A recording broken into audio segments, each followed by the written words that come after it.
Henry's Controversial Thoughts. This week's episode is all about college, finding the right college and picking out which one you think is best for you. I'm sure a bunch of you have plenty of questions, such as, how do you know when you found the correct college? What elements about college make it a good fit for you? How can a counselor help you in this situation? All of those questions will be addressed and many more in this week's episode of Henry's Controversial Thoughts. The students can start filtering through colleges by first considering where they want to be, so location, if they'd like to be in an urban or rural area, or the size of the school. So maybe Richmond Heights is a pretty small high school. Do you want to go to a school with like 6,000 students? Or like in the city with many more students? Well, I'm going to start out at St. Louis Community College, and then I'm going to get dual credit for UMSL, I believe it was. And I knew this was right for me because I know that St. Louis Community College has a really good biotechnology program. And then with the A+ scholarship, that'll get it, free.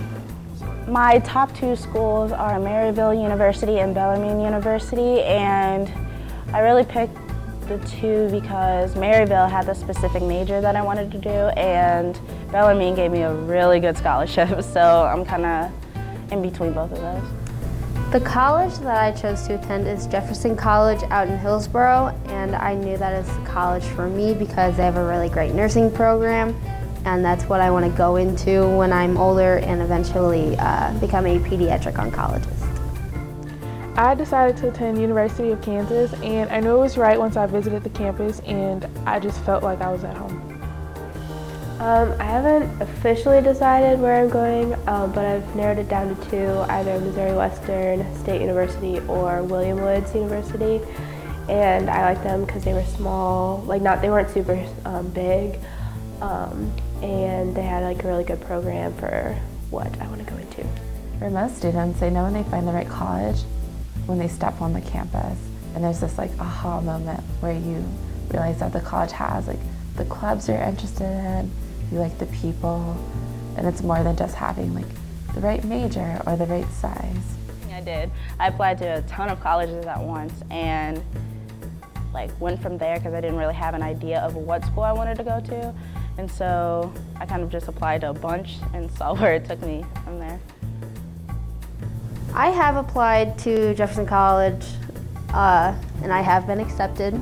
I just need to go through the process more.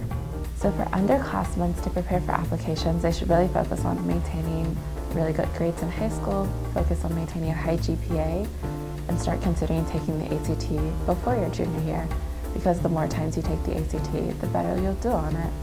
And that's what colleges are really going to focus on early on. Well, Ms. Speller has been very helpful because she's been keeping me on track with my FAFSA process. She's been trying to get me to come in and do it, so that reminds me daily that I need to really take into consideration how my money is going to be put forward to this college and how this FAFSA is going to actually help me. To receive recognition from colleges in high school, students can really focus on maintaining a high GPA as well as taking the ACT early. So one of the options students have is taking the PSAT, the Preliminary Scholarly Aptitude Test, which is given during your junior year, which opens you up for scholarships such as the National Merit Scholarship and the National Achievement Scholarship. It was actually really easy. It was not what I thought it was going to be at all. I thought I was going to have to write a bunch of essays and do all this stuff. But for all the schools that I applied to, I didn't have to write a single essay. It was just kind of just filled out your name and information and all that stuff and just sending your transcript. Overall, I feel like I stressed myself out more than the process should stress someone out.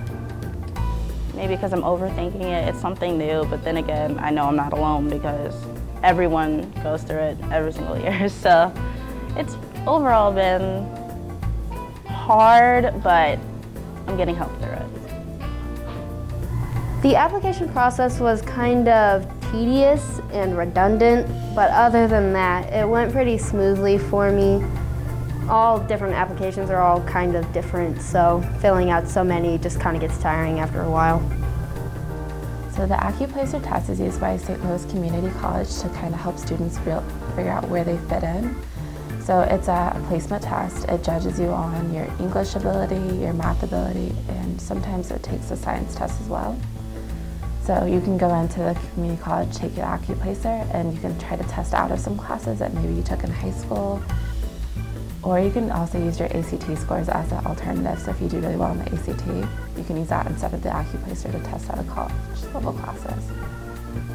Make sure that the final decision is something that you're happy with and you're not trying to make a decision based on what other people want for you, or base everything off of financial issues, because people are gonna have financial issues regardless. It's just whether, I don't know, you're willing to work through it, or how much, I don't know, it's gonna impact your life, so yeah.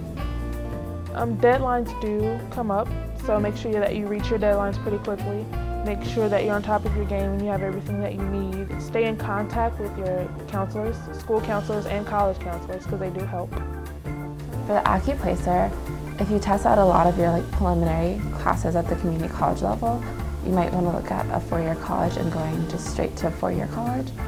With the ACT, judging on your score, whether it's really high, so if you have an ACT above 24, which is generally a scholarship range, then you probably want to look at four-year colleges that are very competitive or mostly competitive, versus if you're in the lower range. Do what you like, I'd have to say. Don't put it off until last minute. Start your applications early and start with the guidance office and work with Miss Speller as much as you can and try to get as much help as you can and apply everywhere. Any options are good. For next year, if you're gonna apply to college, I would suggest starting sooner as opposed to putting it off, because you'll feel a lot better once you get your college acceptance letters early on, and that way you don't have any of that to worry about. Well, that's it for this edition of HCT. Be sure to tune in next time for more episodes. I hope this video can help lots of people with all of their college-related issues.